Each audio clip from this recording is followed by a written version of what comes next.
بسم اللہ الرحمن الرحیم۔ السلام علیکم خواتین و حضرات، پاکستان میں انتخابی عمل ہمیشہ سے ایک سوالیہ نشان رہا ہے۔ کس نے کب کس کے لیے انتخابات چرائے، یہ آج تک صیغہ راز میں ہے اور شاید ہمیشہ رہے گا۔ پاکستان الیکشن کمیشن کی ایک سابق اہلکار نسرین پرویز نے اپنے طور کے اوپر آخری جنگ کے عنوان سے ایک کتاب لکھی جس کو وہ الیکشن کمیشن کے خلاف وائٹ پیپر کہتی ہیں۔ ان کی کتاب سے ایک اقتباس پیش کر رہا ہوں۔ اس میں جو نام انہوں نے لکھا ہے وہ نام میں حذف کر رہا ہوں، سن وغیرہ سے آپ لوگ خود پہچان جائیں گے۔ اب آئیے موجودہ سیکریٹری الیکشن کمیشن کی طرف۔ یہ علی اعلان جعلی تھے اور مولانا کوثر نیازی اور راؤ رشید کے دفتر کے غالباً ڈسپیچر کی حیثیت سے جانے جاتے تھے۔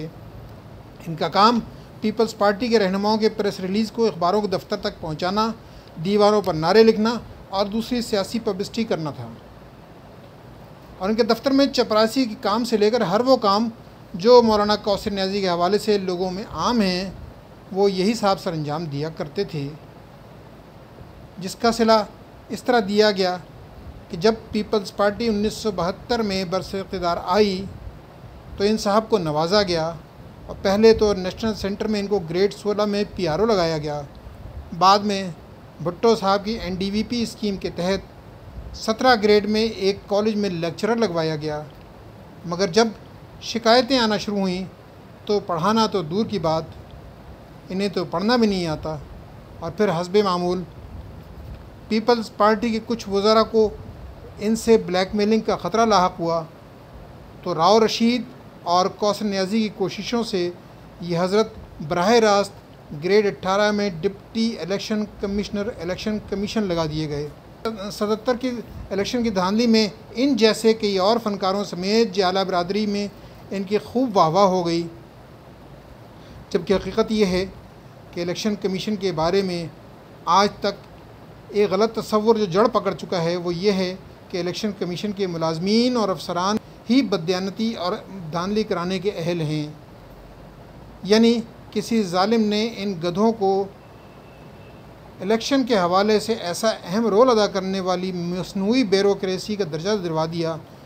کہ عام پاکستانی سمیت اب میڈیا اور NGOs سے لے کر فارن آبزرور تک اس پروپیگنڈے کا شکار ہیں۔ جیت ہار، جوڑ توڑ، الیکشن قوانین سب ان الیکشن کمیشن کے ہاتھ میں ہے۔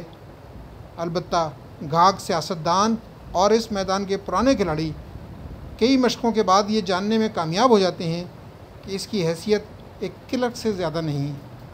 جس کا کام صرف ووٹ کی اندراج اور الیکشن میں ان کی گنتی ہے اور کچھ نہیں۔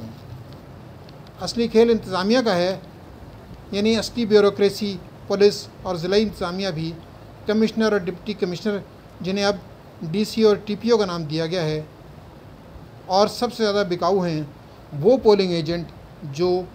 گنتی کے وقت موجود ہونے کے باوجود گنتی پر نظر رکھنے کے بجائے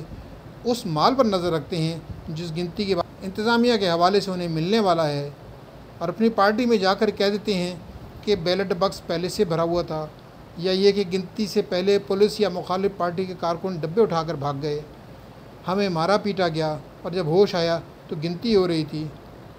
دوسرے دن ہارنے والی پارٹی کے پریس ریلیز کے مطابق میڈیا اپنے اپنے حساب سے یہی خبریں چھاپ دیتا ہے، اور NGOs بھی باہر سے آئے ہوئے مبصرین جو ہر پولنگ بوتھ تک نہیں پہنچ سکتے، وہ آسانی سے ایسی میڈیا رپورٹس پر یقین کر لیتے ہیں۔ شکریہ۔